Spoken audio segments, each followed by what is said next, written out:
चाहिँ पाउने भयो। अब ब्यागमा चाहिँ हाल्नु पऱ्यो होइन। यस्तो हुन्छ। अब म आज कति हजारसम्मको व्यापार चाहिँ हुन्छ भनेर म आजसम्म हेर्नलाई भिडियो अनि कति हजारसम्मको दिनमा सेल हुँदो रहेछ, कति कमाइ हुँदो रहेछ सबै कुराहरू देखाउँछु होइन। अब म साइड ब्याग पनि भेट्छु क्यार्ने। अब म अर्को फसलमा जान्छु है। अर्को फसलमा कति हजारको व्यापार हुन्छ है।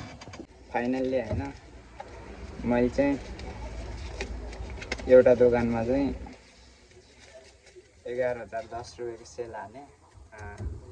अब दिउँसभरि कति हजारको सेल हुन्छ है।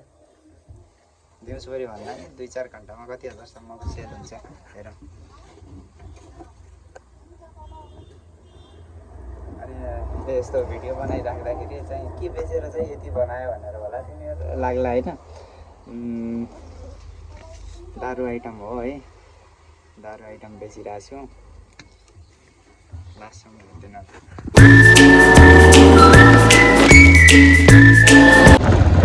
फाइनल्ली अहिले चाहिँ मैले तेगरी सकाएर गोदावरीतिर गइरहेको छु। तेगरीमा चाहिँ मैले सोचे जस्तो व्यापार भएन। मैले सोचेको थिएँ तेगरीमा चाहिँ हाराहारी 40,000 देखि 50,000 कति उठ्छ जस्तो लागेको थियो, व्यापार हुन्छ जस्तो लागेको थियो। तर त्यति भएन। 20,000 देखि 22,000 जति मात्रै भएको छ तेगरीमा चाहिँ व्यापार। अब हेरौँ गोदावरीमा कति हुन्छ अनि गोदावरीमा कति भएपछि टोटल व्यापार चाहिँ कति हुन्छ आज है मेरो। आज 3 घन्टामा म चाहिँ कति बजे आउँ, 8 साढे 8 बजे आउँ, 9 बज्यो। 1.5 घन्टामा चाहिँ मैले 30,000 को व्यापार हानिसकेको छु। अब हेरौँ 1.5 घन्टा आउनु गरौँ कति चाहिँ हाल्छ। फाइनल्ली अहिले चाहिँ मेरो गाडी 4 नम्बर गियरमा मजाले चढिरहेको छ होइन। म गोदावरीको यो उकालोहरू कति नम्बरमा चाहिँ मेरो गाडी चढ्दो रहेछ है। ट्राई गर्छु म आज चाहिँ।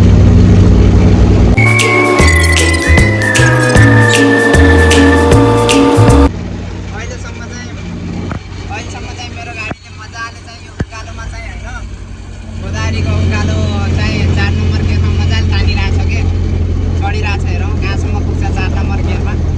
यहाँ चार्जवाला अटो चाहिँ उता पछाडि चाहिँ अड्किसकेको छ होइन, चढिरहेको छैन। मेरो गाडी चाहिँ 4 नम्बर गियरमा चढिरहेको छ। हेरौँ यो उकालो पनि 4 गियरमा चढ्छ कि चढ्दैन। मेरो गाडी चाहिँ कसम 60को स्पिडमा रन्किरहेको छ होइन गोदावरीको उकालोमा। यस्तो पिकअप हुन्छ कि यो बोक्ने भ्यानको चाहिँ।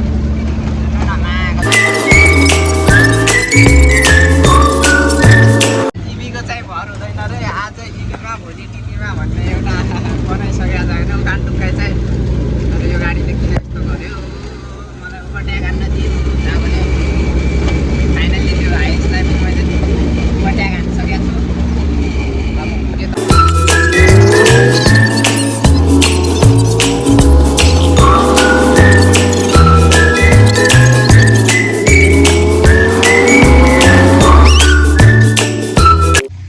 त मेरो गाडी के भयो थाहा भएन। तानिरहेको छैन कि साला तान तान तान। यहाँ चाहिँ पुरा त्यहाँबाट पानी आइरहेको छ। माथिबाट रोडमा कस्तो बगिरहेको छ है। अब मेरो गाडी चाहिँ यहाँबाट घुम्छ। मेरो गाडी चाहिँ फर्किन्छ।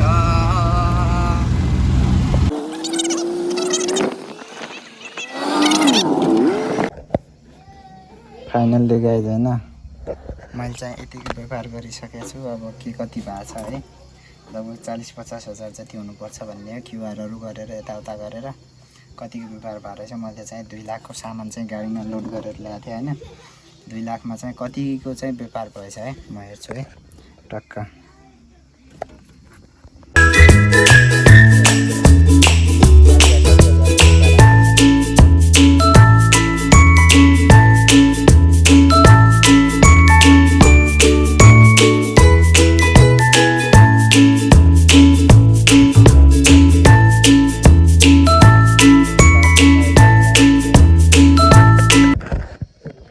फाइनल्ली गाइज होइन मैले चाहिँ 2.5 घन्टा चाहिँ गाडी चलाएर अत्तरियादेखि गोदावरीमा चाहिँ 2 लाखको सामान हालेर चाहिँ अहिले लगभग होइन। लगभग 60,000 चाहिँ क्यास छ, 20,000 चाहिँ क्युआर छ भनेपछि 60 भनेपछि 80,000को चाहिँ मैले टोटल व्यापार हानेर चाहिँ होइन। अत्तरियादेखि गोदावरीसम्मको चाहिँ 80,000को व्यापार भएछ। 2 घन्टा 30 मिनटमा चाहिँ मैले 80,000को व्यापार हाने होइन गाइज। फाइनल्ली मलाई जस खुसी छु म, किनकि 2-2.5 घन्टामा चाहिँ यति ठुलो व्यापार हुनु भने नै हाम्रो लागि धेरै ठुलो कुरा हो होइन। त्यही भएर खुसी भयो। जस दुःख भए पनि हुन्छ नि त, 80,000को व्यापार हान्न सफल भयो चाहिँ आज म होइन। त्यही पनि 80 होइन, म 1 लाखको टार्गेट थियो मेरो चाहिँ।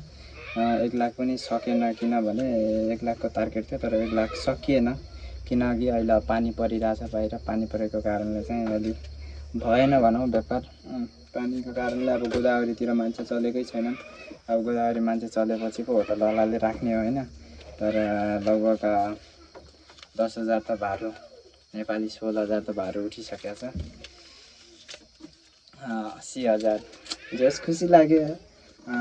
2.5 घन्टामा 80,000को व्यापार हानेछु आज मैले, सेल हानेछु।